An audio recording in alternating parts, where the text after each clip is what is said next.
dreams. We have to avoid the extreme right and the extreme left. There's no doubt that the Prophet said, sallallahu alaihi wasallam, that prophecy has been raised up. But there's one portion of prophecy that still remains in the earth, and that is a good dream. So every time you have a good dream, that means that's revelation. It may be, it may not be. You make salat, it may be a good sign, and it may not be, not revelation. So some people, when they pray the salat of al-istikhara, they keep making al-istikhara until they have a dream. Your dream doesn't have anything necessarily to do with the istikhara. But if you have a good dream and you're going for a job, it's okay for you to be optimistic and positive, but you can't say, well, Lord, I'm going to get this job because based on the dream. So you have to be in the middle. And we can't be of those people who deny the dreams. We deny the dreams. There's nothing in the good dream or the bad dream. That's hocus pocus. No, there's a middle. And the legislation of the Adhan proves that. One of the companions of the Prophet sallallahu alaihi wasallam came to Rasulullah and said, Ya Rasulullah, I had a dream. And in that dream, I was given a bell that I was going to go and I was going to hit that bell to let the people know it was time for the prayer. And on my way to go hit the bell, I saw someone in my dream and said, Ya Abdullah, where you going? Where you going? Or he said, I saw a person with the bell. I wanted to buy the bell. I said, let me buy that bell. I want to hit it with the dream. I want to hit it to let the people know it's time for prayer. He said, I have something better than a bell. You should say Allahu Akbar, Allahu Akbar, Allahu Akbar. And he went through the Adhan. That's one narration. You should say Allahu Akbar. And he went and he taught him the Adhan. Another narration said that he had a dream. And in that dream, like the Prophet ﷺ wanted to hit the bell, like the Christians today on their churches, they ring the bell today. The bell has nothing to do with the price of peanuts to Christians today. Just to tell the time, that's it. 1 o'clock, 2 o'clock, 3, that's it. But in their religion that they changed and altered, it used to be the call to prayer. And then it was said, no, use the ram's horn. Something that the Jews still use today, but just at their weddings and things like that, not to call people to pray, because they changed their religion. As Allah mentioned in ayats of the Quran, يُحَرِّفُونَ الْكَلِمَ عَنْ مَوَاضِعِهِ. They have changed the words from their proper place. They changed their religion. And then it was said, have something better than that. Do Allahu Akbar, and that's how it was legislated. He came, he told the Prophet sallallahu alaihi wasallam. Rasulullah said to him, teach those words. He said, this is a good dream. This is a good dream. Teach those words to Bilal, because Bilal's voice is stronger than yours. And that's very important. It's not about who has the most beautiful voice. It's about whose voice can carry the furthest. Now, if that's coupled with beauty and strength, alhamdulillah. But like I mentioned in the Khutbah al-Jum'ah, the emphasis in reading the Quran sometimes, especially like in Egypt, some people read the Quran and they sing in this way that is haram. You find the best reciters of the Quran a long time ago before the technology came. Al-Husari, Abdul Basit, people like that. Now in Mecca and Medina, it's about the echo and it's about this and that. So that's what people think beautifies. No. The Adhan is the same way. Teach it to Bilal. Although you're the one who had the dream, teach it to Bilal because he is ajhara mink. His voice is stronger.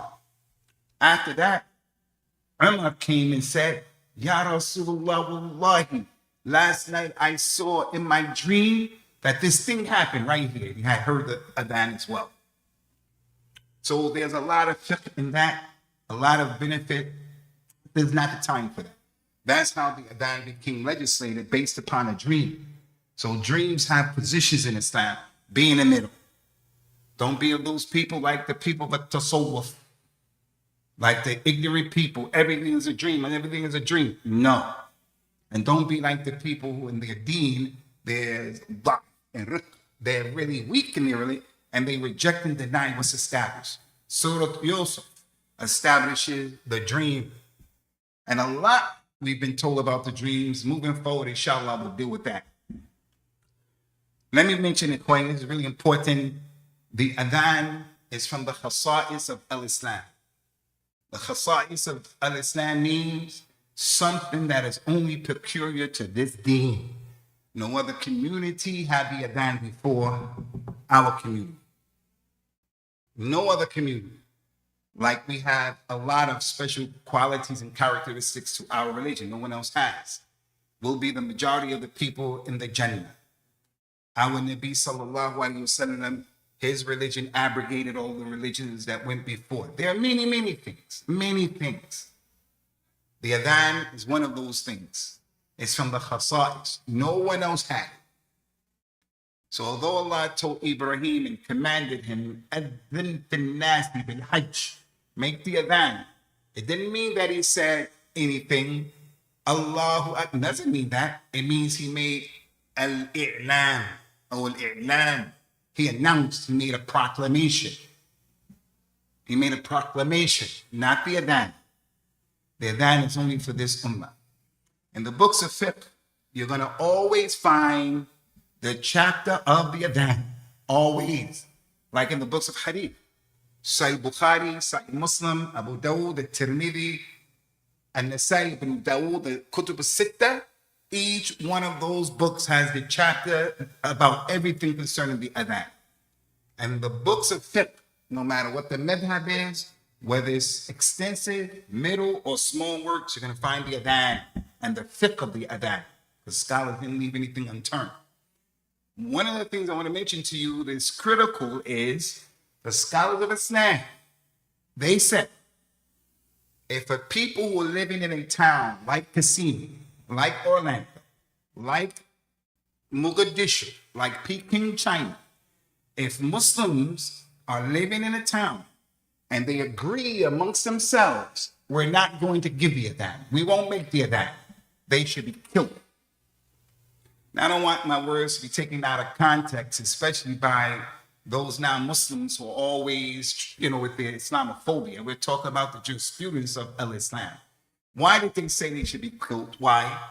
They say they should be killed because the Adhan is a responsibility of the community. And if they agreed to discard the Adhan for no reason, they said, we're not going to do the Adhan. We'll never do the Adhan. That's a sign of kufr and disbelief from them because they're rejecting something from al-Islam. Allah mentioned in the Quran, وَمَنْ أَظْلَمُ مِمَّنْ مَنَعَ مَسَاجِدَ اللَّهِ أَنْ يُذْكَرَ فِيهَا اسْمُهُ. Who is more dhulm, who makes more oppression than the one who prevents and stops the name of Allah being mentioned in the masajid? That can mean we have a shura that don't allow people to give dawah to the sunnah, to tawheed. Like many masjids, the imam, the shura, they are opposed to giving dawah. They don't want it. They stop people. This ayat is applicable to them. It's applicable to the mother, the father who stopped their child from going to get knowledge. For an example, it has many examples of it. The Muslim ruler, for an example, a person who's in charge of the Muslims, he closes the masjid. It's applicable to him. It's applicable to these, what do you call those people? These are Zionists who are demolishing masajid. It's applicable. This ayah was revealed because of the kuffar Quraysh, because he was stopping the Prophet ﷺ and his companions from worshiping Allah. The scholars of Islam also use this ayah to prove if Muslims who are living in the locale, they agreed for no reason, not because they're afraid. No, they just said, we don't want the no Adhan. They said they should be killed. Either because they are apostates, some said they're apostates, and the majority of the ulama said they should be killed as a punishment to show people don't be like that. Why am I mentioning that? I'm mentioning that to let you know how serious the scholars of al-Islam understood this thing of the Adhan. There are many, subsidiary issues we can mention in fiqh, but I wanted to mention that because the Adhan is serious. The scholars of Islam also, in the jurisprudence of Islam, they have an agreement that ijma, ittifaq, if a person doesn't make the Adhan, if he doesn't make the Adhan, and then he prays or they pray, your salat is still valid. And that's because the Adhan is not a condition from the prayer.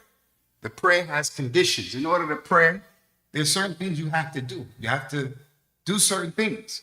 There are arkan of the prayer, like the arkan of Islam, the pillars of Islam. There are sunnahs of the prayer. So if you abandon the sunnah, your prayer is still okay. But if you abandon a condition of the prayer or rukn of the prayer, you don't pray it back there. You leave it out intentionally. You don't make sajda intentionally. Some of the scholars even say, if the imam, or the Muslim, if he is in ruku' and he says, Sami Allah liman hamida, and intentionally leaves off, Allahumma rabbana wa lakal hamd, his salat is no good because he left off a part of the prayer that is essential. Now, if he did it out of negligence, he didn't do, he didn't know, he forgot, then he has to make sajda sahw. So as it relates to the issue of the Adhan, if a person prays without making the Adhan, his salat still counts. There are a small minority of scholars who say, no. If you don't make that Adhan, your prayer doesn't count. And that's because of the hadith of the Prophet sallallahu alaihi wasallam. He said, sallallahu alaihi wa ala alihi wasallam, إذا حضرت الصلاة فليؤذن لكم أحدكم وَلْيُصَلِّي بِكُمْ أَكْبَرَكُمْ. And in a riwayah, أَقْرَأُكُمْ. Another riwayah, أَكْثَرَكُمْ قِرَاءَةً أو حِفْظًا. He said, if, condition, if the hadith, if it's salat time comes, then one of you must make the adhan. And then let the one who is the oldest lead the salat. Another narration said, the one who memorized the best should read the salat, lead the salat. So in the Arabic language, إِذَا حَضَرَ, they call this ظرف الزمان للمستقبل. إِذَا, something's going to happen in the future. If it happens, condition, if it happens, then this should happen. They call it jawab al-shart. And that's what this hadith is saying. If the salat time comes, then one of you should make the adhan. So those scholars said this hadith is a clear proof you have to make the adhan. And it's a weak opinion, but it is an opinion. And it's a legitimate opinion, like in the Quran about wudu. Wudu, tahara, is a condition of prayer. If you don't have tahara, you don't have prayer. You can't pray without tahara.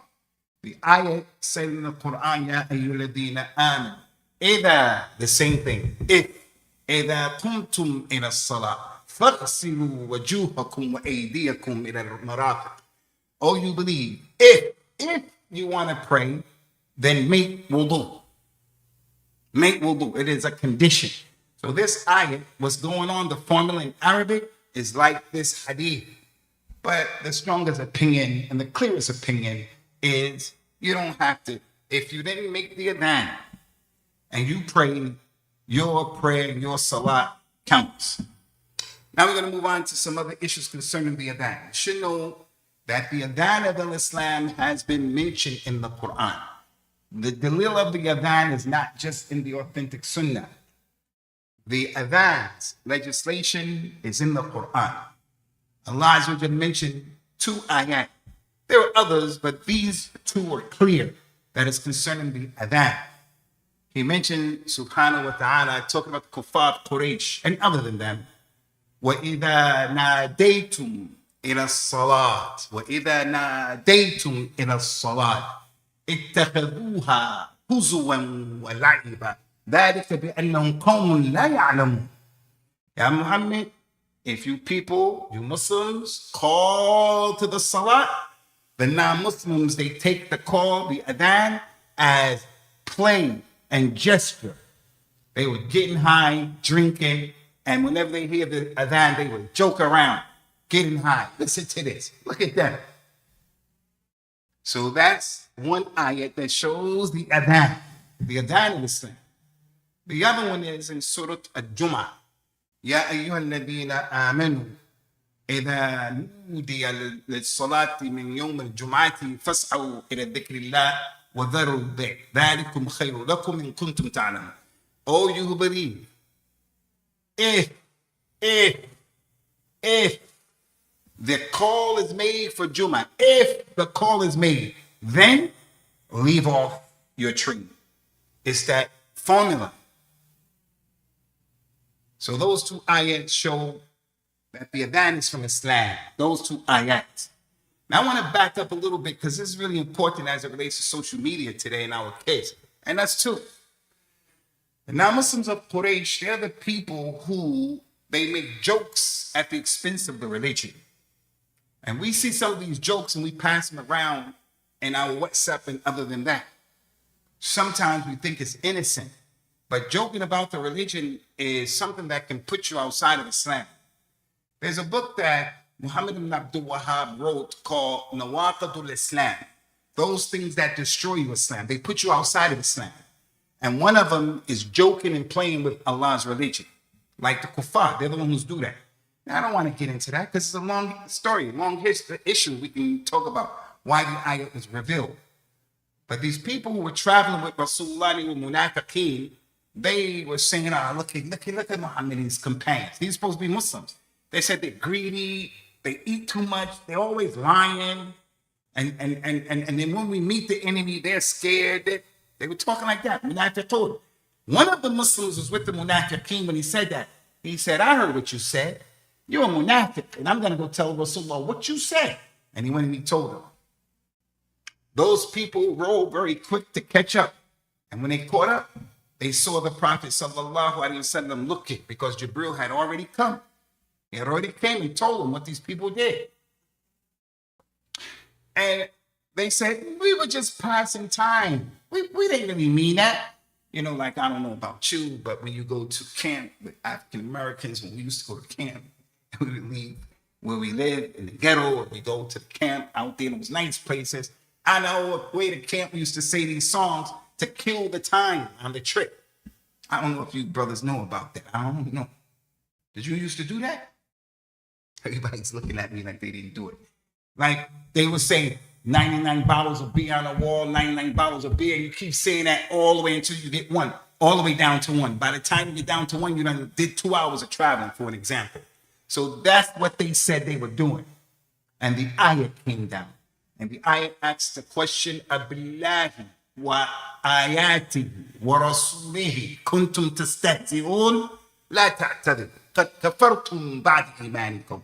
Are you joking and playing around with Allah, with his ayat, with his messenger?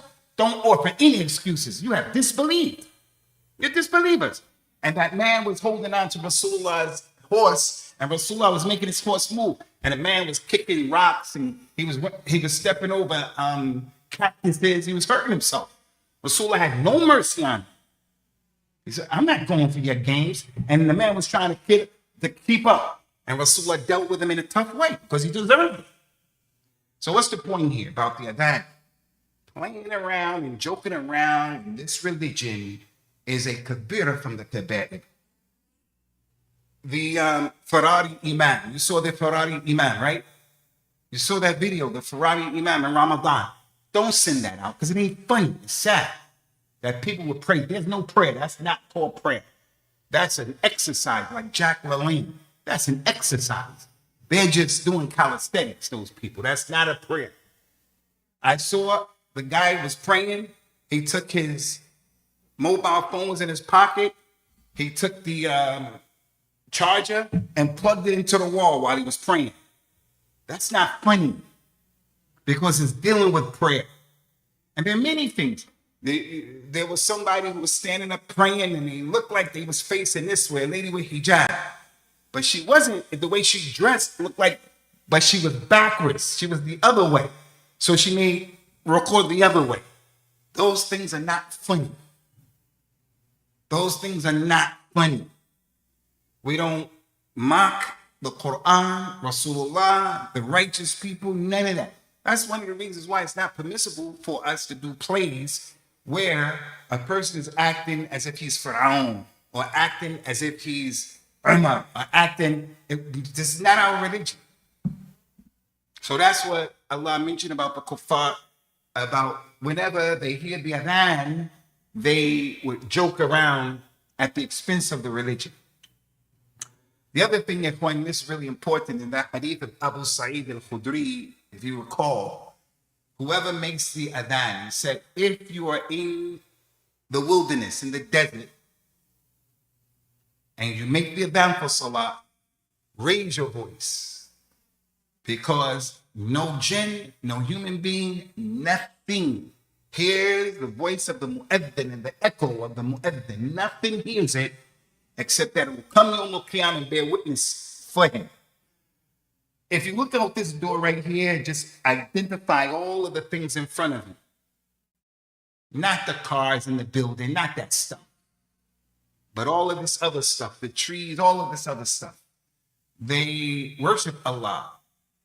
Allah mentioned that in ayats of the Quran. They worship Him. وَلَكِنْ لَا تَفْقَهُونَ دُعَاهُمْ. You don't know how they worship Allah.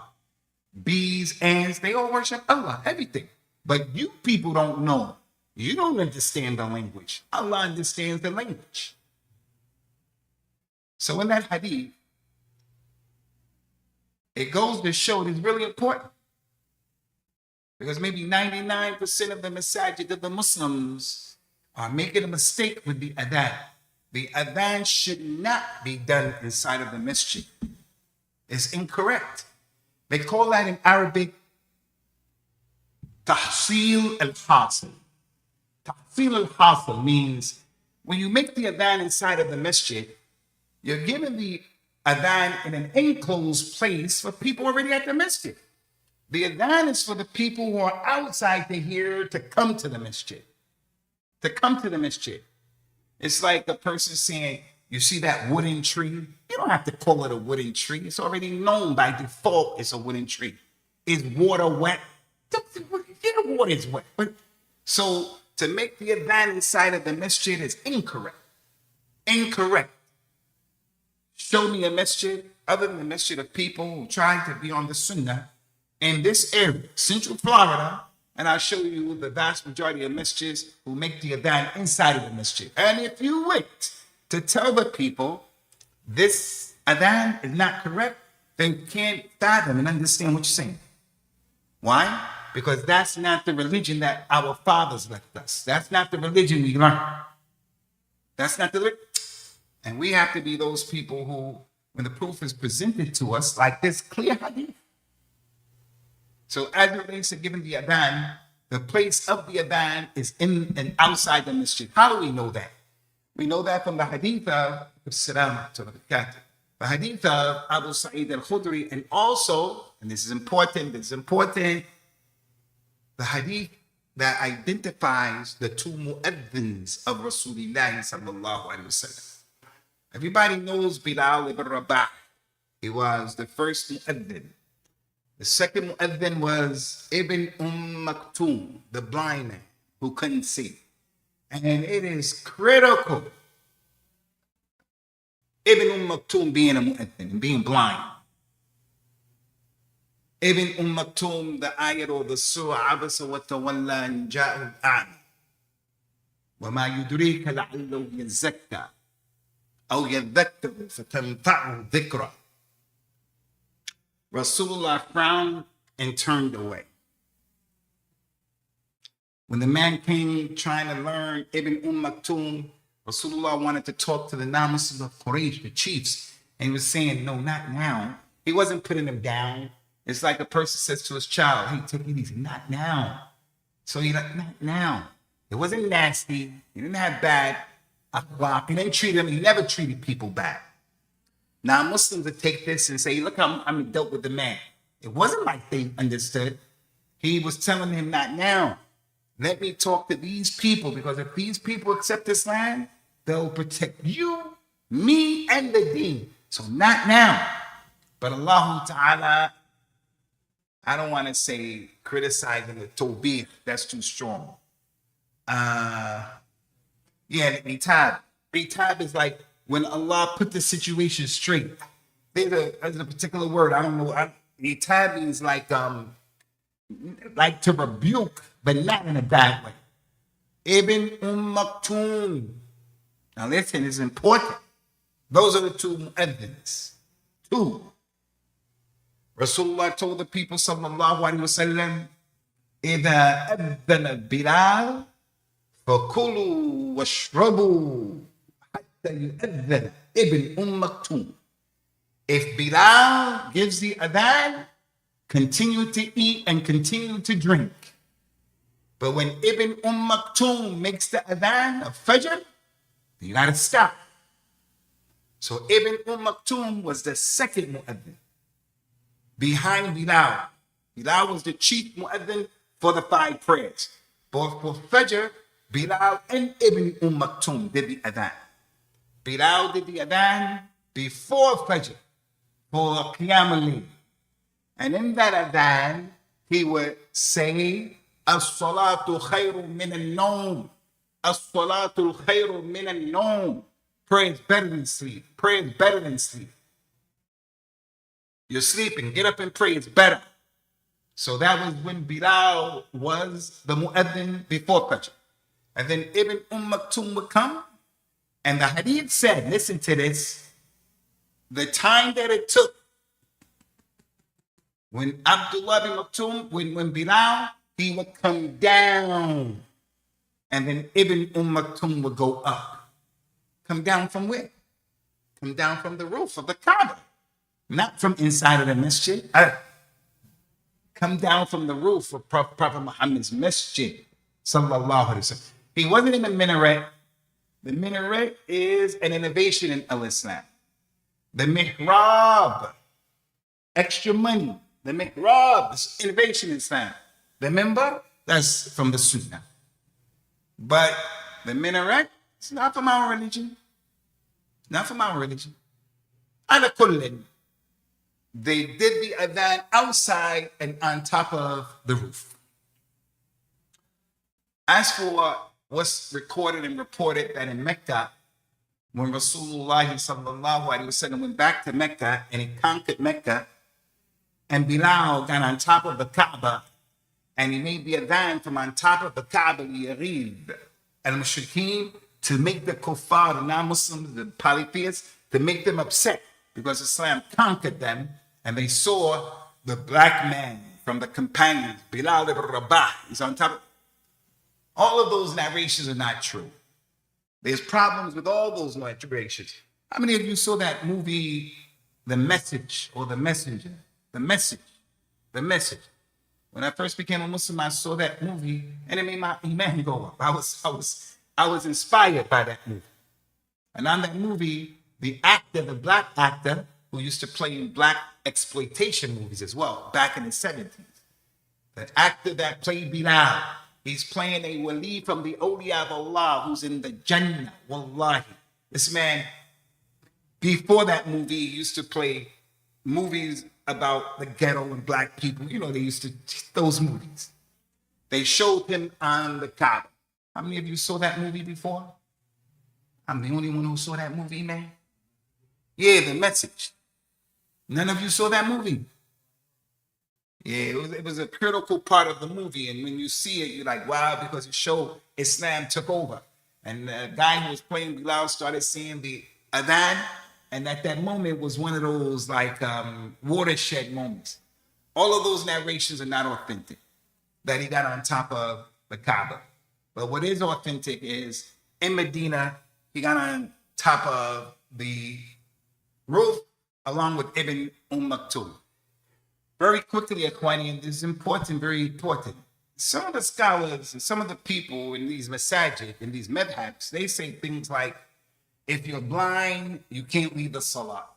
If you're a child, you can't lead the salah. If you're blind, the imam should be the strongest person. You should see some of the kalam that these madhabs write about who should be the imam and who can't be the imam. So because he's a handicapped person with special needs, there's a dalil in our religion. We don't need these non-Muslims telling us anything about animal rights. We don't need them telling us anything about how to deal with special needs. Don't tell you. Our religion has it. You want to talk about technology, medicine even? Oh, we'll listen to that. But don't tell us how to live our lives. Don't tell us. because we have everything we need to know about how to worship Allah. They tell us how that man had a position in the community, although he couldn't see. And this is important. This is important. Rasulullah said about the Imam and about the Mu'adhin. He says, sallallahu alayhi wa sallam, al-Imam damin, wal-Mu'adhin mu'tamin. Allahumma rashid al-a'imma, waghfir al-mu'adhineen. The Imam is answerable, responsible. He's responsible for the prayer of everybody in the masjid is on his shoulders. Allah's going to ask him about everybody's prayer who is behind him. He's dhamin. And the mu'adhin is mu'tamin. He's trusted. He has been given an amana. What's that amana? To let the people know this is the time of the prayer. And Ibn Maktoum, how does he know it's the time of the prayer and he can't see? People will come and tell him, get up and make the prayer. So although he couldn't see, that's why they said the madhabs. They say the blind man can't be the mu'adhin because he can't see. What are you talking about? There was the companion who was blind.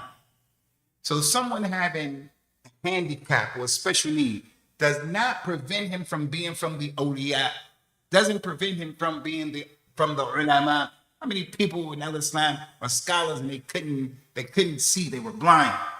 How many? Many.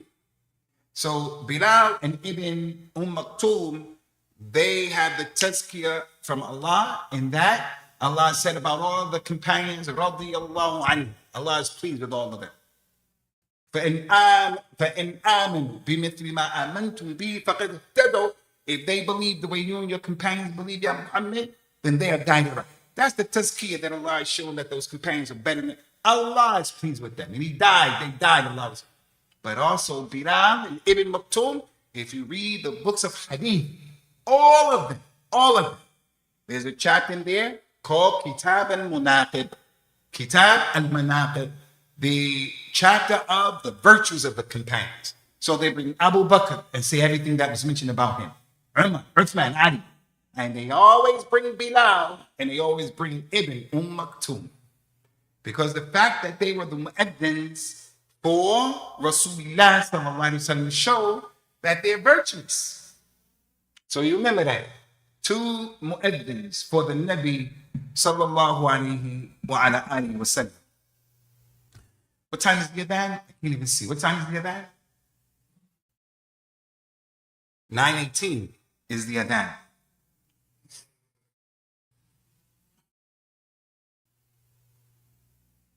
Last thing we want to mention concerning the Adhan, funny, and as I mentioned, a lot could be said concerning it, is the fact that the Prophet sallallahu alaihi wasallam, as Abdullah ibn Mas'ud said, Jabir ibn Abdullah said, Rasulullah sallallahu alaihi wasallam, kana Rasulullah sallallahu alaihi wasallam yu'allimuna al-hajata kama yu'allimuna suratan min al-Quran.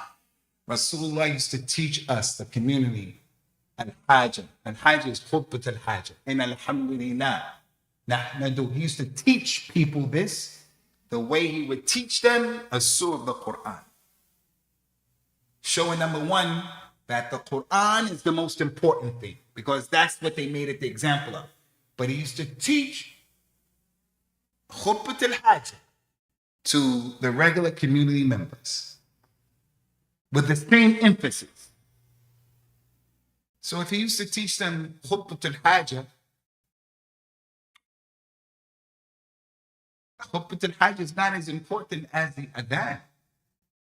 From the adhkar that we have to teach our babies, we have to teach our wives, and we have to come to know is how to say the adhan properly, especially people like me. I'm not an Arab. We're not Arabs. And if you don't do the adhan the right way, you can be saying things that are kufr and shirk. For an example, saying, you'll hear this amongst a lot of the non-Arab speakers, they say, Allahu Akbar, Allahu Akbar. Allahu Akbar. What is Akbar? Like we say, man, that's whacked out, man. Are you Allahu Akbar? Just listen to Allahu Akbar. That's not correct. All they'll say Allahu Akbar, Allahu Akbar. Akbar means something else. You see? And this is common amongst people who don't speak Arabic. Hayya al-falat. Hayya al-falat. You're telling the people, come on to the desert. When you say come, instead of saying hayya al-falah, come to success, they say hayya al-falat, come to the desert. Come to the desert.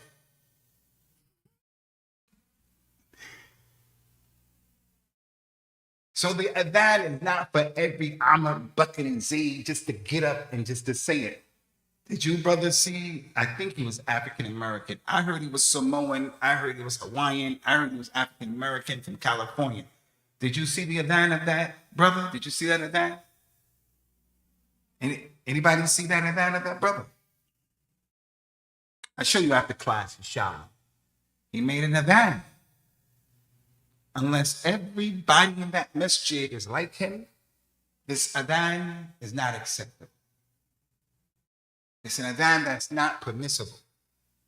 So when we find ourselves, for an example, in communities, especially with my brothers from African American community, but not only us, Pakistanis, Bangladeshis, we have this thing on our tongue where we have to make a bigger effort to pronounce things properly. If you can't, you can't. We got to make an effort. It just can't be something we get up and we just do it. We have to learn what we're doing. The mu'adhin, when Bilal, when they used to make the adhan and they wouldn't turn their bodies like this. When they would say, hayya al-falah, they wouldn't do that. They would keep their bodies straight and turn their heads. So it's for the mu'adhin to read and become mutafaqqih, fiqh in the adhan. If he's going to be a real mu'adhin, and there's a lot of fiqh in the adhan. So this is what we wanted to present to you, brothers. Inshallah, we have 4 minutes before the adhan. Anybody want to ask any questions about today's second part? You can. Fadl ya akhi Pasha.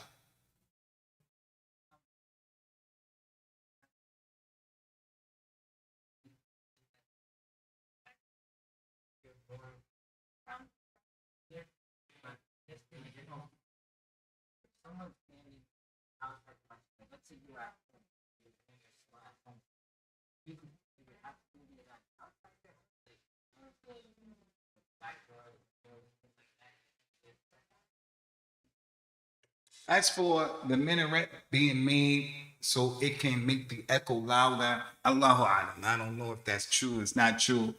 And if that is true, it still shouldn't be done. Why? Because Rasulullah could have done that. Like these lines. He had the ability to put threads on the line from this side to keep it straight. If he had the ability to do that thing and he didn't, we shouldn't come and do it. Did he have the ability to do this microphone? No. So we're not going to say this innovation. He didn't have the ability to do that.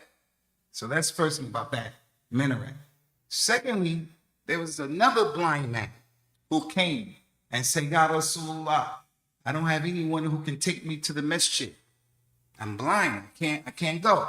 He said, then you don't have to attend. The man turned around and was being guided home. He said, Ala Raslik, hold on. Do you hear the nida? He said, yes. He said, then answer. Then come. Then you should come if you can hear it. So you only can imagine religion made things easy for people. And yet that's what he said to that man about the adhan. If you can hear it, then come.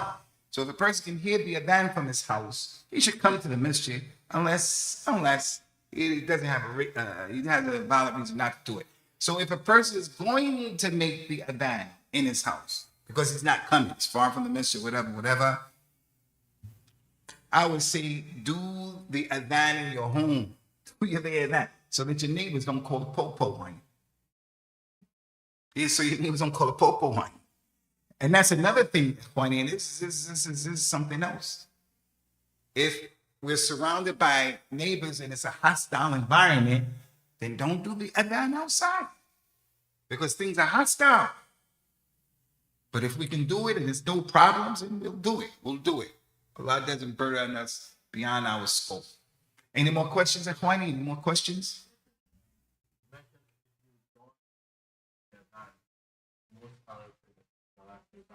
Yeah. No problem. If you forgot to do something, no problem. In the end of Surah Al-Baqarah, we have those last two ayahs where the believer says, Rabbana la tu'akhidna in nasina aw akhta'na. Oh Allah, don't hold us accountable if we forget or if we make a mistake. We thought this was the Qibla was this way because we're travelers, but we found out it was that way. We prayed that way. You don't have to do your prayer again. It's a legitimate, honest mistake. Or if you forgot, I forgot I was fasting. I forgot to make the adhan. I forgot what raka'at I'm on. Allah doesn't hold you accountable. Allah tajawaza an ummati al-khata' wa nisyan wa mastukrihu alayhi. Allah will overlook and pardon my community for what they did out of forgetfulness, out of mistake, and when they're forced to do something. We're being forced and compelled not to make the adhan. Allah don't hold us compelled. So if a person forgets the adhan, it doesn't hurt the prayer. The iqamah doesn't hurt the prayer. And then he's being against the sunnah. He's going to get is valid. It's not. As for that thing, the scholar said, if the people all agreed, as for one person not doing it intentionally, then something's wrong with him. But if the whole community agreed to that, something's wrong with them people. Something's wrong with them people. As for the one person who says, I'm never going to make the adhan, then he's Athan. Something's wrong with him. But it's talking about the whole ummah because the adhan is the responsibility of our community upon everybody. Any more questions before we take the last question? A Sheikh, Hashim, Hisham, have anything, Hashim? Jason. That's my man right there. Z came to visit me from Philly. It's my man. What's the last question?